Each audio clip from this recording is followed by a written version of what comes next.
बिस्मिल्लाहिर्रहमानिर्रहीम अस्सलामु अलैकुम वरहमतुल्लाहि वबरकातुहू। नाज़रीन कराम, अगर कोई मोमिन जान कनी के आलम में हो, यानी हालत इंतज़ार में हो, उसकी जान निकल रही हो, तो हमारी क्या ड्यूटीज़ हैं, हमारी क्या ज़िम्मेदारियां हैं कि हम किन किन चीज़ों की उसे जो है वो तलकीन करें।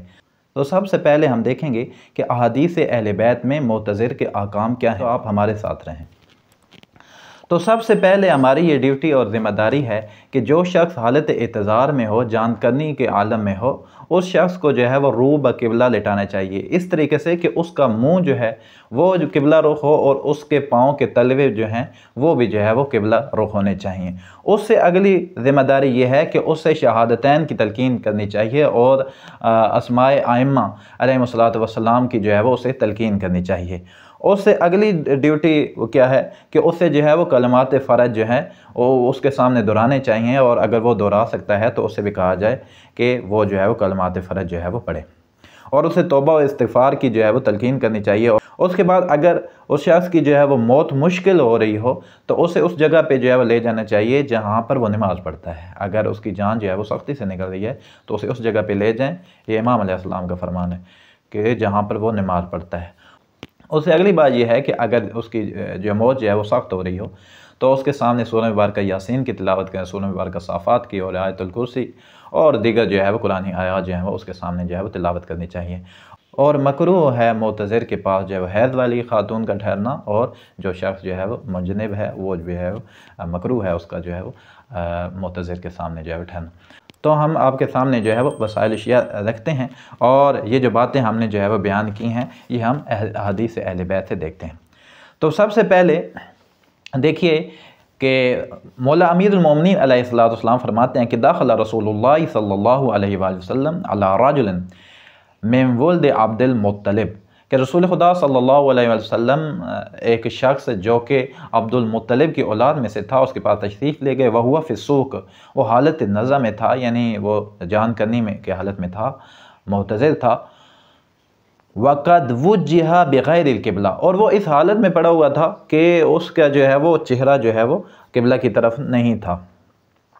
फ़क़ाल वज्जिहूहु इलल क़िबला, तो रसूल खुदा सल्लल्लाहु अलैहि वसल्लम ने फरमाया कि इसका जो है वो चेहरा क़िबला रुख कर दो।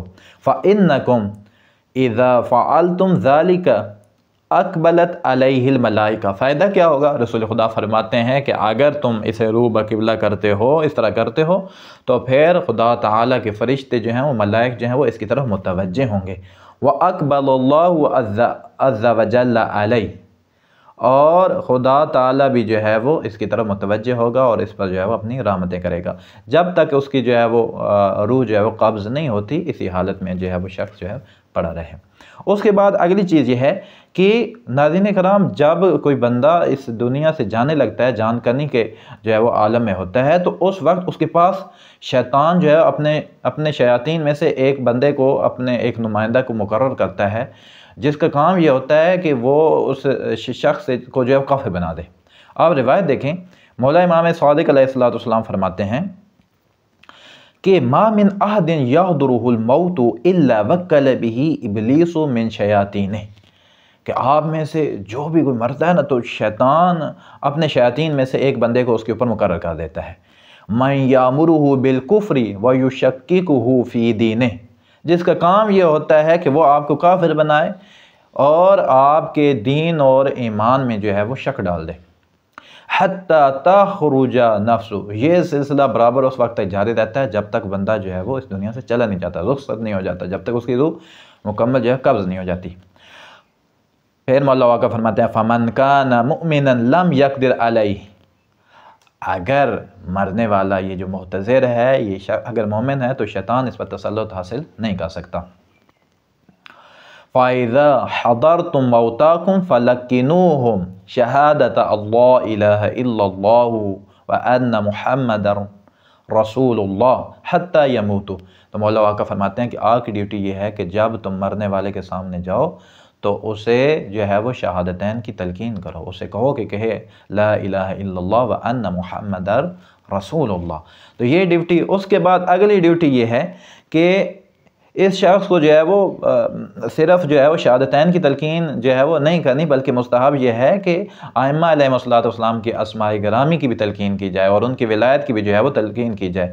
میں آپ کو حدیث دکھاتا ہوں، دیکھیے آپ وسائل شیعہ ہے، وسائل شیعہ امام علیہ السلام فرماتے ہیں کہ فَلَقِّنُوا مَوْتَاكُمْ عِنْدَ الْمَوْتِ شَهَادَةَ اللَّهِ إِلَهَ إِلَّا اللَّهُ وَالْوَلَایَةُ، کہ توحید و رسالت کی جو ہے وہ تلقین کے ساتھ ساتھ اسے ہماری ولایت کی بھی جو ہے وہ تلقین کی جائے، یہ بھی مستحب ہے۔ اس کے بعد اگلا مستحب یہ ہے، اگلی چیز کون سی ہے جس کی جو ہے وہ تلقین کرنی ہے؟ مولا آقا فرماتے ہیں کہ اگلی چیز یہ ہے اِذَا أَدْرَكْتَ الرَّجُلَ عِنْدَ النَّزْعِ، کہ جب تم کسی بندے کے پاس جاؤ اور وہ حالت نزع میں ہو، یعنی وہ حالت اعتذار میں ہو، اس کی جان جو ہے وہ نکلنے والی ہو، فَلَقِّنْهُ، اسے تلقین کرو، کس چیز کی؟ کلمات الفرج، اسے کلمات فرج کی تلقین کرو۔ وہ کیا ہیں؟ وہ یہ ہیں لا الہ الا اللہ الحلیم الکریم، لا الہ الا اللہ العلی العظیم، سبحان الذی رب السماوات السبع ورب الارضین السبع وما فیہن وما بینہن ورب العرش العظیم والحمد للہ رب العالمین۔ تو یہ کلمات فرج ہیں، اس کی جو ہے وہ تلقین کرنی چاہیے۔ ناظرین کرام، اس کے بعد مستحب ہے کہ اسے توبہ و استغفار کی بھی جو ہے وہ تلقین کی جائے اور اسے کہا جائے کہ وہ دعائیں جو ہے کتابوں میں مذکور ہیں، وہ جو ہے وہ توبہ کی وہ دعائیں جو ہے وہ پڑھے تاکہ خدا تعالیٰ اسے بخش دے۔ اس کے بعد اگلی چیز یہ ہے کہ مولا آقا فرماتے ہیں کہ اگر اس کی موت جو ہے وہ سخت ہو رہی ہو تو اسے اس جگہ پہ لے جایا جائے جہاں پر وہ نماز پڑھتا ہے۔ تو ہم آپ کے سامنے حدیث رکھتے ہیں۔ مولا آقا فرماتے ہیں، امام صادق علیہ السلام، مولا آقا فرماتے ہیں کہ اذا قصر علی المیت موته ونزعه قرب الى مصلاه الذي كان يصلي فيه، کہ اگر کسی بندے کی جو ہے وہ موت مشکل ہو رہی ہو، جان جو ہے اس کی سختی سے نکل رہی ہو، تو اسے جو ہے وہ اس جگہ پر لے جایا جائے، اسے اس جگہ پہ منتقل کیا جائے جہاں پر وہ نماز پڑھتا ہے، تو اس کی جان جو ہے وہ آسانی سے نکلے گی۔ اس کے بعد اگر کسی شخص کی جو ہے موت مشکل ہو رہی ہو تو اس کے ساتھ سورہ مبارکہ یاسین پڑھنی چاہیے، سورہ مبارکہ صافات پڑھنا چاہیے اور دیگر جو آیات ہیں آیت الکرسی وغیرہ وہ بھی جو ہے پڑھنی چاہیے۔ تو امام کاظم علیہ السلام فرماتے ہیں کہ لم تقرأ عند مکروب من موت قط الا عجل اللہ راحتہ، کہ اگر کسی شخص کے سامنے جس کی جو ہے وہ موت جو ہے وہ مشکل ہو رہی ہو، اس کے سامنے جو سورہ مبارکہ صافات کی جو ہے وہ اگر تلاوت کی جائے تو اللہ اس کے لیے راحت کا انتظام کرے گا۔ ناظرین کرام، اس سے اگلی بات یہ ہے کہ حیض والی عورت اور جس پر اسے جنابت واجب ہے وہ شخص جو ہے وہ معتذر کے پاس نہ ٹھہرے، یہ اس کا ٹھہرنا جو ہے وہ مکروہ ہے، کیونکہ اس سے جو ہے ملائکہ کو جو ہے وہ اذیت ہوتی ہے، فرشتوں کو اذیت ہوتی ہے۔ تو ناظرین اکرام، ہم نے جان لیا کہ جس شخص کی جان جا رہی ہوتی ہے، جان کنی کے عالم میں ہوتا ہے، حالت اعتذار میں ہوتا ہے، تو اس کے پاس ہماری کیا ڈیوٹیز ہیں اور ہمارے لیے کیا کیا چیزیں اسے تلقین کرنا مستحب ہیں۔